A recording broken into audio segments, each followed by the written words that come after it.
I just wanted to talk a little bit about the Snider-Enfield again today. And I wanted to address something that I've seen come up in various forums and on Facebook groups and so on.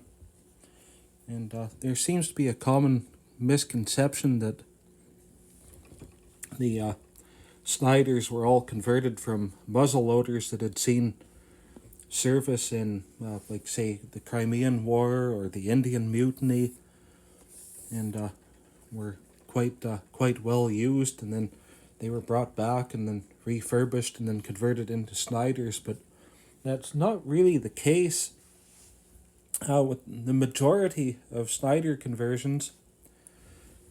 And this is a really good representative example, if you can read that.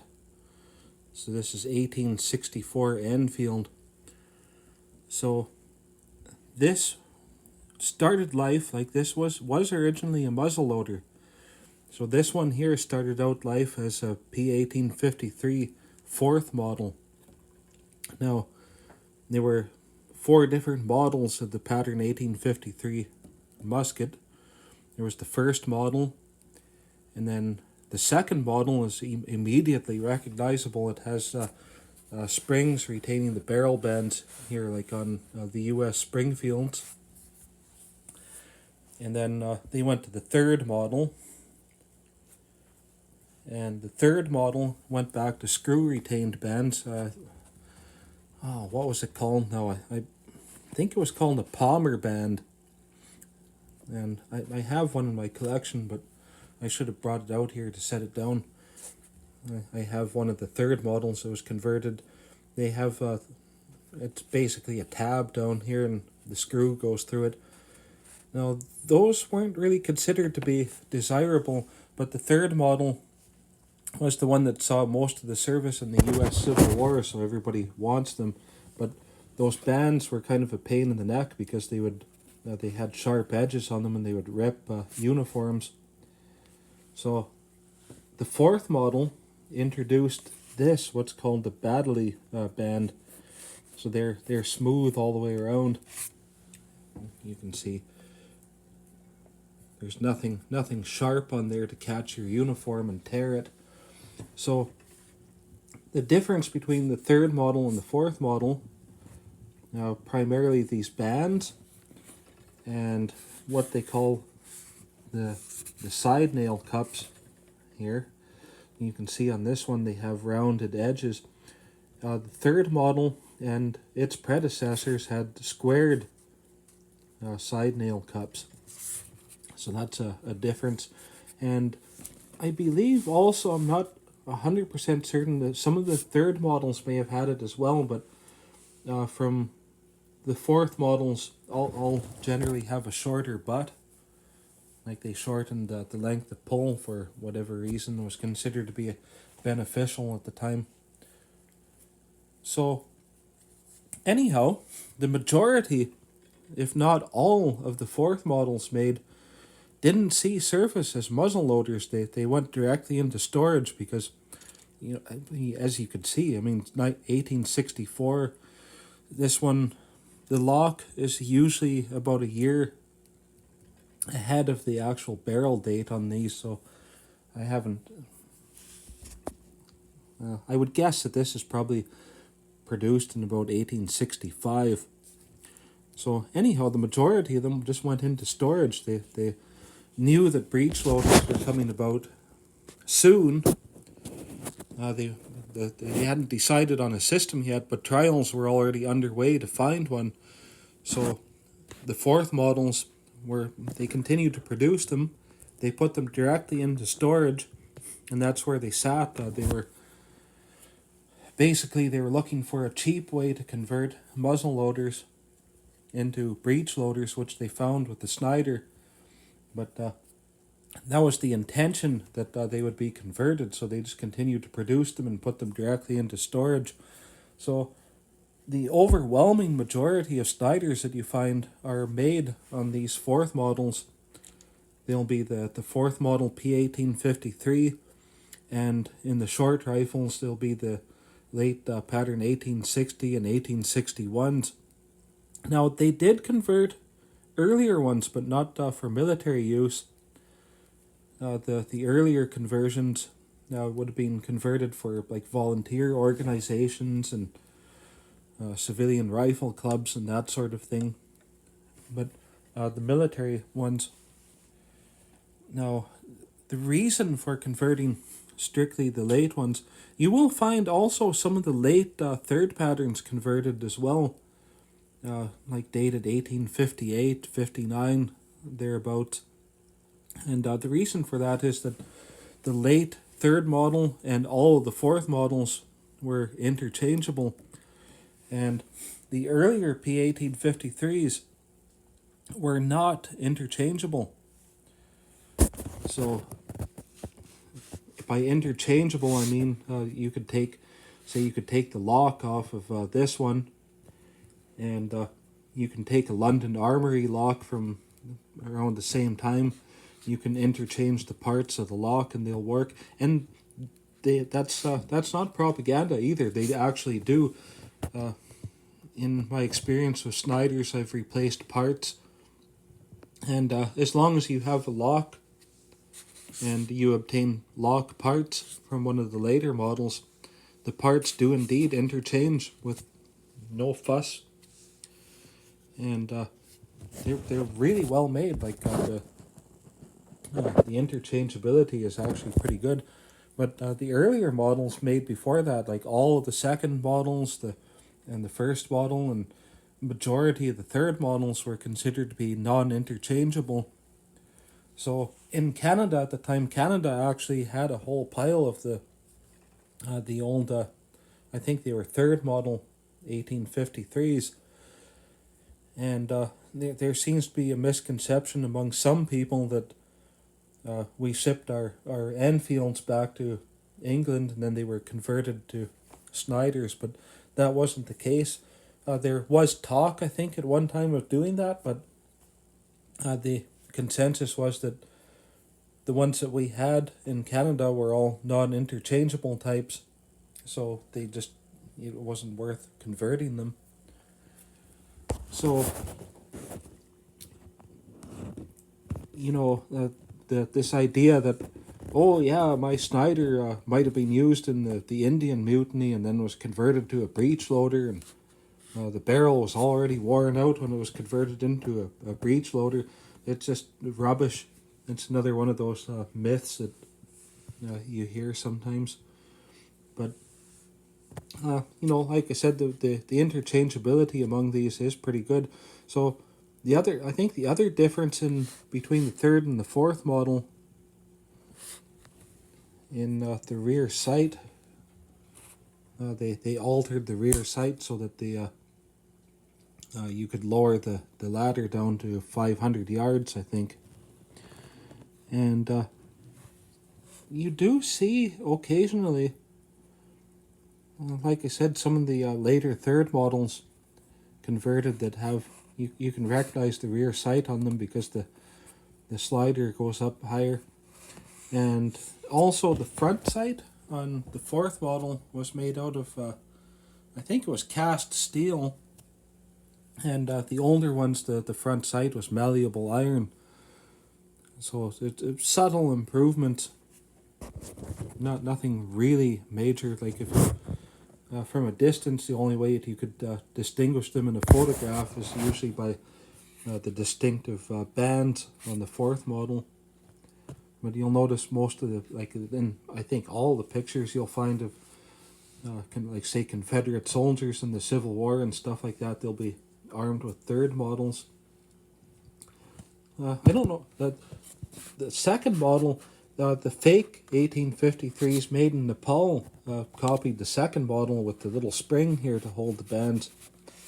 I have no idea why they went that route, but in my opinion, those shouldn't even be considered as pattern 1853s. They would more correctly be called pattern 1853 style rifles, in my opinion. They're inspired by the pattern 1853, but they don't conform to pattern. Some of them have used recycled British locks, some have Nepalese locks, some have locks from like East India pattern muskets. They're just all over the place. They should not be considered true pattern 1853s at all. So, but these, like I said, the majority of the ones you find in Canada are recycled Forth models. Now, there was also, after that they'd converted the Snyders, they came out with the Mark III version, and they did actually manufacture Snyders as Snider-Enfields from scratch rather than converting them.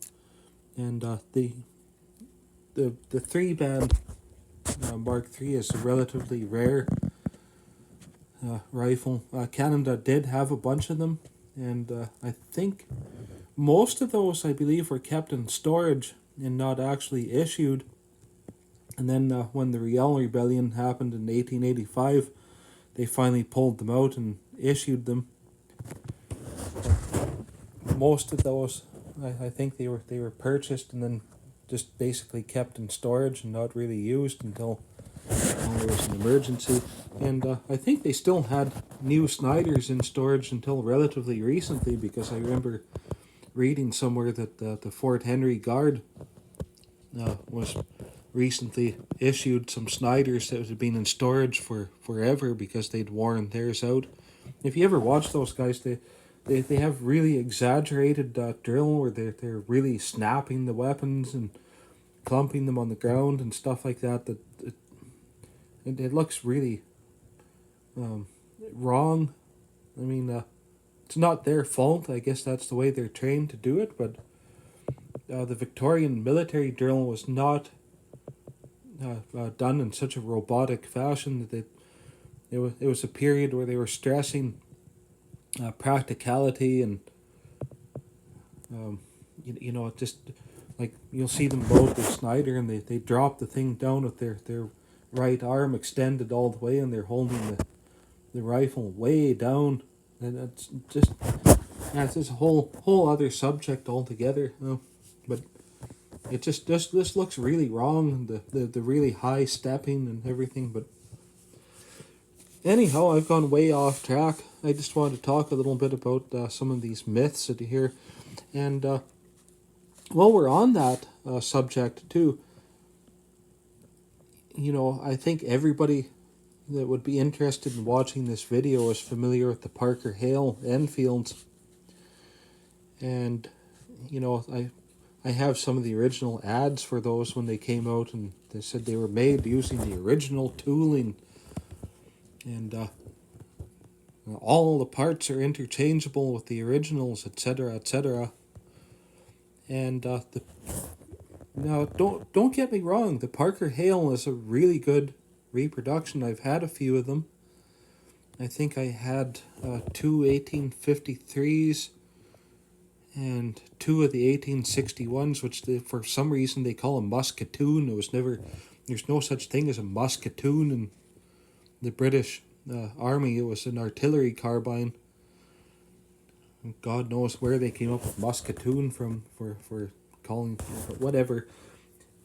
You know, I had a few of those, and I've worked on a few. And at one point I had the idea to upgrade when I had an original Snider lock from, I think, 1860 or somewhere around there. And, you know, the Parker Hale, they copied, they didn't actually use the tooling. The tooling didn't exist anymore. What they did was they got the gauges that were used, and they used the gauges to reverse engineer tooling. And from what I could see of looking at the Parker Hale, they were mostly made out of castings. And like it really shows in the rear sight. Like you look at this, you can see everything is finely machined. You flip it up and it's extremely positive. And the sight slider is really, really well fitted, slides up and down. And you'll notice when the Parker Hale there's actually, I think in the back side of it, you'll actually see an ejector pin marking somewhere. and the system they have with the spring is just a little bit hokey. And now, not to knock them though, because they are a really well made gun. I think the rifling in them is really good. I think they're the only ones that actually copied the proper progressive depth rifling in the 1853, and most of the, or all, as far as I know, of the other, like the Italian knockoffs and everything, they have really shallow rifling. I think Brett at Paper Cartridges just did a video about that recently. I haven't had time to watch it. It's quite lengthy, but you can probably check that out. He'd be probably more informed on it than I am, but I know that all of the Italian replica muskets, they don't shoot that great with the proper Civil War era loads, and that they don't have deep enough rifling, and they don't copy the progressive depth rifling either. But Parker Hale got the barrel right, but for interchangeability, like some things interchange, like say the trigger guard, you can interchange that fairly easily. I've proven that to my satisfaction. Butt plate can be neither here nor there. There goes Merlin. But other things like the nose cap is pretty close fit. But as I was saying, I want to upgrade one with an original Enfield lock plate. So I wanted to put one on with an 1860s date, because the Parker Hale one says 1853, and they more or less copied a fourth model. But if I remember right, I think the Parker Hale has the long butt that the third model has. So it has more length, a longer length of pull. So it's kind of a bastard. It's like a hybrid of third and fourth model features. But anyway, I figured I would just change the lock and switch the hammer around for the percussion hammer, because they're supposedly all interchangeable, and the lock plate would not interchange directly. And some of the parts in the lock would interchange, but not all of them. It seemed to me, I tried interchanging an original tumbler, and I think the Parker Hale tumbler fit the original lock, but not the other way around. Or maybe it was the total opposite of that. It was a long time ago, but whatever the case, it's propaganda. The parts did not completely interchange, and you'll really notice on the Parker Hale too, when you take the lock off, that the inletting underneath is really inferior to what's under an original lock. But nevertheless, they are the best of the replicas that are available, unfortunately. The later ones that were made in Italy are worse. They're just, I don't think that they're really worth buying myself. You may as well save your money and find an original one. But the other thing that Parker Hale did too is they have a really hokey thing at the rear of the barrel. Now the original 1853 Enfield is made with basically the barrel all the way back to here, and then the breech plug screws into the barrel. And the Parker Hale has a really unusual thing where the breech is made in a couple of different pieces. So you have one piece with the percussion nipple in it, and then the breech plug screws into that piece, and then the whole assembly screws onto the back of the barrel. So it's basically a three or four piece barrel assembly. Like the original would have been simply the barrel and then the breech plug screwed into it.